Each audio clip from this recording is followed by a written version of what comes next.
എല്ലാവർക്കും നമസ്കാരം. 5ന്റെ ഗണിത ക്ലാസ്സിലേക്ക് എല്ലാ കുഞ്ഞുങ്ങൾക്കും സ്വാഗതം. നമ്മൾ 3ാമത്തെ ചാപ്റ്ററിലേക്ക് കടക്കുകയാണ്. 2ാം പാഠത്തിലെ ഒരുമാതിരി എല്ലാ വർക്ക്ഷീറ്റും കാര്യങ്ങളും എല്ലാം ഞാൻ തന്നു കഴിഞ്ഞു.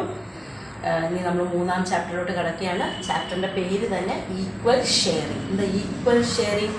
തുല്യമായി വീതിക്കുക അല്ലേ? നമ്മുടെ ജീവിതത്തിൽ ഏറ്റവും നമ്മൾ ചെയ്യേണ്ട ഒരു കാര്യമാണ് ഷെയർ ചെയ്യാനുള്ളത്. എല്ലാം എൻ്റേതാണെന്നും വെച്ച് കരുതി വെക്കാതെ മറ്റുള്ളവർക്കും കൂടെ ഷെയർ ചെയ്യുമ്പോഴേ നമ്മുടെ ജീവിതം എന്താകത്തുള്ളൂ, ഒരു സംതൃപ്തി നിറഞ്ഞതാകത്തുള്ളൂ.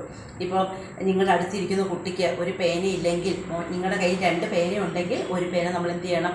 ഷെയർ ചെയ്യണം. ഉച്ചയ്ക്ക് ഏതെങ്കിലും കുഞ്ഞുങ്ങൾ ഭക്ഷണം കൊണ്ടുവരാതിരുന്നാൽ നിങ്ങളുടെ കയ്യിൽ ഭക്ഷണം ഉണ്ടെങ്കിൽ ആ ഭക്ഷണം നമ്മൾ എന്ത് ചെയ്യണം? ഷെയർ ചെയ്യണം.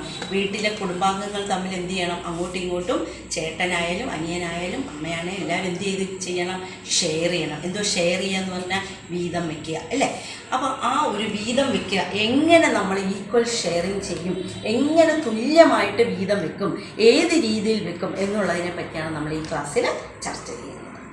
അതിനായിട്ട് ആദ്യമായിട്ട് സ്വാതന്ത്ര്യദിനം കഴിഞ്ഞല്ലോ. അപ്പോൾ സ്വാതന്ത്ര്യദിനത്തിന് എൻ്റെ കയ്യിൽ കുറച്ച് മിഠായി കിട്ടി. 24 മിഠായി എൻ്റെ കയ്യിൽ കിട്ടി. അപ്പോൾ എൻ്റെ അടുത്ത് നിന്ന കുട്ടി ഒരു അഭിരാമിനോട് പറഞ്ഞു, ഞാൻ അന്നേരം കുട്ടികളെ 6 ഗ്രൂപ്പായിട്ട് തിരിച്ചിട്ടുണ്ട്. 6 ഗ്രൂപ്പിൽ ഈ 24 മിഠായി തുല്യമായിട്ട് വീതം വെക്കാൻ പറഞ്ഞു. അപ്പോൾ അഭിരാം എങ്ങനെ തുല്യമായിട്ട് വീതം വെച്ചെന്ന് മനസ്സിലായോ? അത് ഞാനൊന്ന് കാണിച്ചു തരാമേ. ആദ്യം അഭിരാമ 1ാമത്തെ ഗ്രൂപ്പിനൊരു മിഠായി കൊടുത്തു, അടുത്ത ഗ്രൂപ്പിനൊരു മിഠായി, 3ാമത്തെ മിഠായി, 4, 5, 6. പിന്നെയും 1ാമത്തെ ഗ്രൂപ്പിന് അടുത്ത മിഠായി കൊടുത്തു, 2ാമത്തത്, 3ാമത്തത്, 4ാമത്തത്, 5ാമത്തത്, 6. അപ്പം 6 12 എണ്ണമായി. ഇനി ബാക്കി എത്ര എണ്ണം കൂടെ ഉണ്ട്? 12 എണ്ണം. പിന്നെ അഭിരാമ 1ാമത്തെ ഗ്രൂപ്പിന് ഒരെണ്ണം കൂടെ കൊടുത്തു, 2ാമത്തെ ഗ്രൂപ്പിന്, 3ാമത്തത്, 4, 5, 6. അപ്പോൾ 12 6 18 എണ്ണമായി അല്ലേ? 12 + 6 എത്രയായി? 18 ആയി. അടുത്ത പിന്നെ വീതം വെച്ചു, 1 2 3 4 5 6 അല്ലേ? അപ്പോൾ 1ാമത്തെ ഗ്രൂപ്പിന് എത്ര മിഠായി കിട്ടി? 4. മൊത്തത്തിൽ അപ്പോൾ 24 ആയോ നോക്കിക്കേ. 6 6 12, 12 6 18, 18 6 24. അപ്പോൾ ഒരു ഗ്രൂപ്പിന് എത്ര വെച്ച് തുല്യമായിട്ടാണ് ഓരോ ഗ്രൂപ്പിനും കിട്ടിയെന്നൊന്ന് ശ്രദ്ധിച്ച്. ഈ ഗ്രൂപ്പിന് എത്ര കിട്ടി? 1ാമത്തെ ഗ്രൂപ്പിന് 4. ഇപ്പോൾ 24 മിഠായി ആയിരുന്നു. ഒരു ഗ്രൂപ്പിന് എത്ര കിട്ടി? 4. ഇവിടെയും 4, ഇവിടെയും 4, 4 4 4. തുല്യമായിട്ട് അഭിരാം വീതം വെച്ചല്ലോ. എങ്ങനെയാണ് വീതം വെച്ചത്? 6 മിഠായി അല്ലേ? 6 മിഠായികളാണ് ഓരോ ഗ്രൂപ്പിലായിട്ട് അവൻ ആദ്യമായിട്ട് കൊടുക്കുന്നത്. 1 2 3 4 5 6. അപ്പോൾ എങ്ങനെ കൊടുത്തു? 6 എണ്ണം ആദ്യം കൊടുത്തു, പിന്നെ അടുത്തതും 6 എണ്ണം കൊടുത്തു, പിന്നെയും അടുത്തത് 6 എണ്ണം കൊടുത്തു, പിന്നെയും അടുത്തത് 6 എണ്ണം കൊടുത്തു അല്ലേ? ഓരോ ഗ്രൂപ്പിന് വീതം അങ്ങനെ 6 ഗ്രൂപ്പിൽ 6 എണ്ണം വെച്ച് ആദ്യം ഇങ്ങനെ കൊടുത്തു. അപ്പോൾ 6 6 12, 12 6 18, 18 6 24. അങ്ങനെയല്ലേ കൊടുത്തത്? അങ്ങനെയാണെങ്കിൽ ഇതിനെ നമുക്ക് വേറൊരു രീതിയിൽ എഴുതാം. 6 + 6 + 6 + 6 = എത്ര? 24. അത് നമുക്ക് വേറെ ഏത് രീതിയിൽ എഴുതാം? 6 × 4. Repeated addition is multiplication. ആവർത്തന സങ്കലനമാണ് ഗുണനം. അപ്പോൾ 6 × 4 = 24. അപ്പോൾ ഇതിനെ നമുക്ക് വേറെ രീതി പറയാം. ആകെ 6 ഗ്രൂപ്പ്, 24 മിഠായി. അപ്പോൾ ഓരോ ഗ്രൂപ്പിനും എത്ര മിഠായി വീതം കിട്ടി?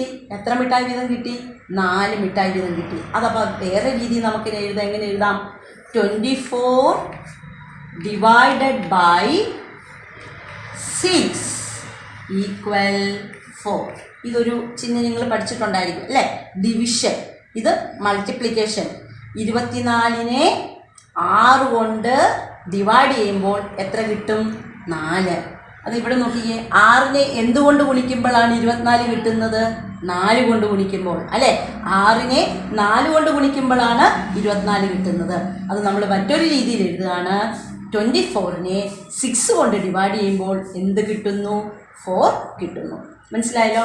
അപ്പോൾ ആകെ 24 മിഠായി, 6 ഗ്രൂപ്പ്. ഓരോ ഗ്രൂപ്പിന് എത്ര മിഠായി വീതം കിട്ടി? 4 മിഠായി വീതം. അത് കണ്ടുപിടിക്കാനുള്ള എളുപ്പമാർഗമാണ് 24 ÷ 6 = 4. ഇത്ര എല്ലാവർക്കും മനസ്സിലായല്ലോ? ഇനി ടെക്സ്റ്റിൽ തന്നെ പേജ് നമ്പർ 35 നെക്സ്റ്റ് പ്രോബ്ലത്തോട്ട് നമ്മൾ കിടക്കുകയാണ്. ചോദ്യം ഒന്ന് ഞാൻ വായിച്ചേക്കാം. When 56 sweets were distributed among the groups of class 5, each group got 8 sweets. How many groups were there? എന്തോ എൻ്റെ അർത്ഥം? 56 സ്വീറ്റ്സ് 5Bയിലെ ക്ലാസ്സിലെ കുട്ടികളുടെ കയ്യിൽ ഉണ്ട്. അവർ അത് 8 വീതം ഓരോ ഗ്രൂപ്പിനും കൊടുത്തു. ആകെ 56 സ്വീറ്റ്സ് ഉണ്ട്. ഗ്രൂപ്പിൻ്റെ എണ്ണം തന്നിട്ടില്ല. 8 വീതം ഓരോ ഗ്രൂപ്പിനും കൊടുത്തു. അങ്ങനെയാണെങ്കിൽ എത്ര ഗ്രൂപ്പ് ഉണ്ടെന്നാണ് ചോദ്യം. മുമ്പ് ചെയ്തതുപോലെ 8 വരച്ച് നമുക്ക് അങ്ങനെ ചെയ്യാനായിട്ട് പറ്റും. അതാണോ എളുപ്പമാർഗം? അപ്പോൾ ഇവിടുത്തെ എളുപ്പമാർഗം എന്താണ്? നമുക്ക് ചെയ്യാനുള്ള എളുപ്പമാർഗം അവിടെ ഷെയർ ചെയ്യുകയാണ് ചെയ്തത് അല്ലേ. 56നെ 8 കൊണ്ട് എന്ത് ചെയ്താൽ മതി? ഡിവൈഡ് ചെയ്താൽ മതി.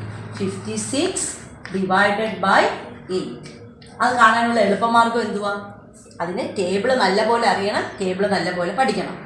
8ൻ്റെ അതായത് 8നെ എന്തുകൊണ്ട് മൾട്ടിപ്ലൈ ചെയ്യുമ്പോഴാണ് 56 കിട്ടുന്നത്? അതിന് 8ൻ്റെ ടേബിൾ ചൊല്ലി നോക്കുക. എപ്പോഴെങ്കിലും 56 കിട്ടുന്നുണ്ടോ നോക്കുക. എപ്പോൾ കിട്ടും? 8 7s are 56. അപ്പോൾ അവിടെ ആ ക്ലാസ്സിൽ എത്ര ഗ്രൂപ്പുണ്ട്? 7 ഗ്രൂപ്പ്സ്. സ്റ്റെപ്പൊക്കെ ഞാൻ പിന്നെ നിങ്ങൾക്ക് എഴുതി തരുന്നതായിരിക്കും. ഇനി നമുക്ക് ആ പേജ് നമ്പർ 35 തന്നെ ഒരു ടേബിൾ കൊടുത്തിട്ടുണ്ട്. അവിടെ class 5C 6A 6B 6C number of സ്വീറ്റ്സും കൊടുത്തിട്ടുണ്ട്. അതിൽ ആദ്യത്തെ ഒരെണ്ണം മാത്രമേ കാണിച്ചു തരാം. ക്ലാസ് കൊടുത്തിരിക്കുന്നു 5C. നമ്പർ ഓഫ് സ്വീറ്റ്സ് ഒരു ക്ലാസ്സിൻ്റെ മിഠായികളിൽ ആ ക്ലാസ്സിൽ കൊടുക്കേണ്ട മിഠായിയുടെ എണ്ണം 70 എന്ന് കൊടുത്തിട്ടുണ്ട്. നമ്പർ ഓഫ് ഗ്രൂപ്പ്സ് അവിടെ കൊടുത്തിട്ടുണ്ട് 5 എന്ന്. അപ്പോൾ ആ ക്ലാസ്സിൽ എത്ര ഗ്രൂപ്പുണ്ട്? 5 ഗ്രൂപ്പുണ്ട്. ആ ക്ലാസ്സിൽ കൊടുത്ത മിഠായിയുടെ എണ്ണം എത്രയാണ്? 70 ഇനി നിങ്ങളോടുള്ള ചോദ്യം, number of sweets for each group, ഓരോ ഗ്രൂപ്പിനും കിട്ടിയ മിഠായികളുടെ എണ്ണം എത്ര? ഓരോ ഗ്രൂപ്പിനും കിട്ടിയ മിഠായികളുടെ എണ്ണം എത്ര? കണ്ടുപിടിക്കാൻ എന്തോ എളുപ്പമാർഗം? ഇൻറ്റു ചെയ്യണോ ഡിവൈഡ് ചെയ്യണോ? ഓരോ ഗ്രൂപ്പിനും ഷെയർ ചെയ്ത് കഴിഞ്ഞപ്പോൾ ഈക്വലായിട്ട് വീതിച്ചപ്പോൾ എത്ര മിഠായി വീതം കിട്ടി എന്ന് കണ്ടുപിടിക്കാനുള്ള എളുപ്പമാർഗം എന്താണ്? 70യെ എന്ത് ചെയ്യണം? 5 കൊണ്ട് ഡിവൈഡ് ചെയ്യണം. അപ്പോൾ ഇവിടെ ചെയ്യേണ്ടത് 5നെ എന്തുകൊണ്ട് മൾട്ടിപ്ലൈ ചെയ്യുമ്പോൾ 70 കിട്ടുക. അപ്പോൾ നമുക്കറിയാം 10 5s are 50 വരെ നിങ്ങൾക്കറിയത്തുള്ളൂ. 5നെ 10 കൊണ്ട് മൾട്ടിപ്ലൈ ചെയ്യാൻ വരുന്നതേ നിങ്ങൾ പഠിച്ചിട്ടുള്ളൂ, അല്ലെങ്കിൽ 12 വരെ നിങ്ങൾ പഠിച്ചാണ്. ബാക്കി നിങ്ങൾക്ക് അറിയാൻ പറ്റുമോ? ഇല്ല. അപ്പോൾ അതൊന്ന് ഡിവൈഡ് ചെയ്ത് ഞാൻ കാണിക്കാം. എല്ലാവരും ഒന്ന് ശ്രദ്ധിക്കുക.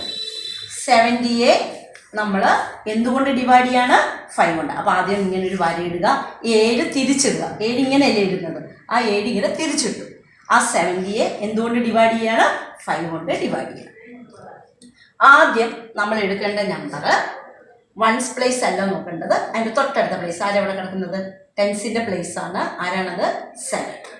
5 7ൽ എത്ര പ്രാവശ്യം അടങ്ങിയിരിക്കുന്നു? അതായത് 5ൻ്റെ ടേബിളിൽ 7 കിട്ടുന്നത് വരെ ടേബിൾ ചൊല്ലി നോക്കുക. 5ൻ്റെ ടേബിൾ ചൊല്ലുക 7 കിട്ടുന്നവരെ. അപ്പോൾ നമുക്കൊന്ന് എഴുതി നോക്കാം. 5 1s are 5, 5 2s are 10. അപ്പോൾ 5ൻ്റെ ടേബിൾ ചുമ്മാ അങ്ങ് ചൊല്ലി പോകരുത്. നമുക്ക് 7 കിട്ടുന്നിടം വരെ മതി. പക്ഷെ നമ്മുടെ 5ൻ്റെ ടേബിളിൽ 7 ഇല്ല. പിന്നെ എവിടം വരെ ഉള്ളൂ? 10 അല്ലേ? 5ൻ്റെയും 10ൻ്റെയും ഇടയ്ക്കാണ് ഏത് നമ്പർ വരുന്നത്? 7 വരുന്നത്. അപ്പം നമ്മളിവിടെ എഴുതേണ്ട നമ്പർ 10 എഴുതിയാൽ 7നേക്കാളും വലിയ നമ്പറാണ്. 7നേക്കാളും ചെറിയ നമ്പറാണ് എഴുതേണ്ടത്. ഏത് നമ്പറാണ് എഴുതേണ്ടത്? 5 ആണ് എഴുതേണ്ടത്.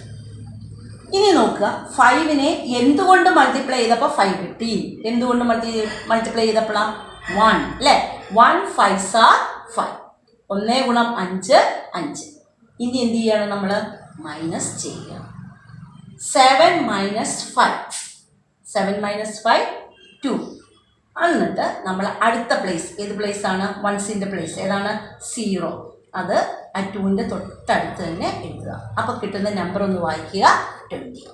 ഇനിയും 5ൻ്റെ ടേബിൾ ചൊല്ലുക 20 കിട്ടുന്നവരെ.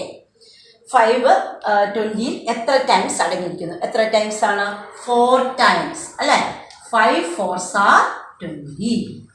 നീ ഇത് മൈനസ് ചെയ്യുക. 0 മൈനസ് 0 0, 2 മൈനസ് 2 0. അപ്പോൾ നമുക്ക് ഒരു പ്രാവശ്യം 0 എഴുതിയാൽ മതി. അപ്പോൾ ഓരോ ഗ്രൂപ്പിനും കിട്ടിയ മിഠായികളുടെ എണ്ണം ആകെ 5 ഗ്രൂപ്പുണ്ട്. 5 ഗ്രൂപ്പിൽ ഓരോ ഗ്രൂപ്പിനും എത്ര മിഠായി വീതം കിട്ടി?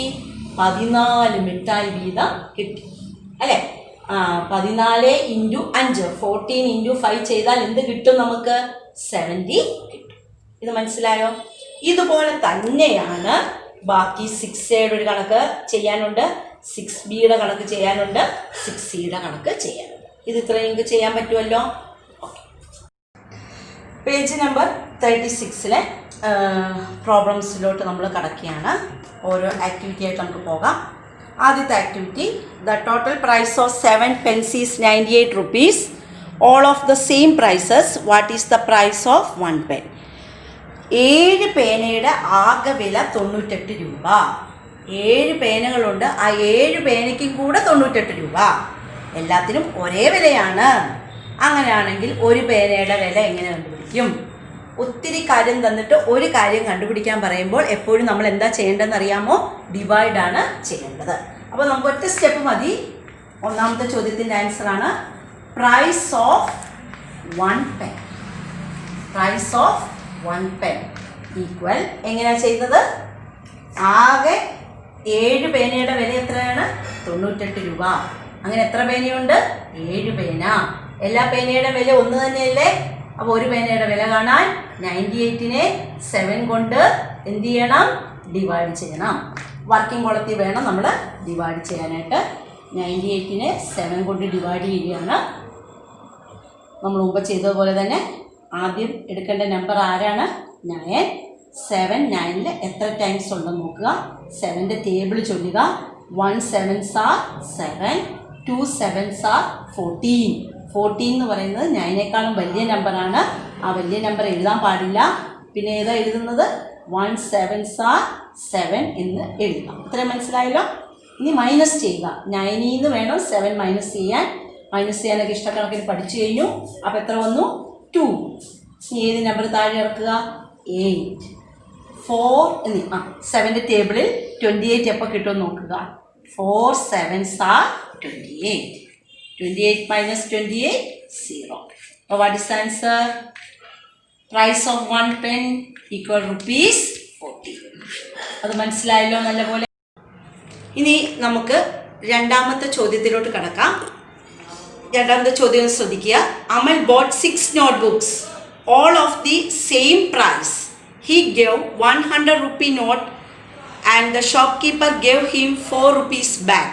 What is the price of a notebook? Amal 6 notebook മേടിച്ചു. എല്ലാ നോട്ട്ബുക്കിനും ഒരേ വിലയാണ്.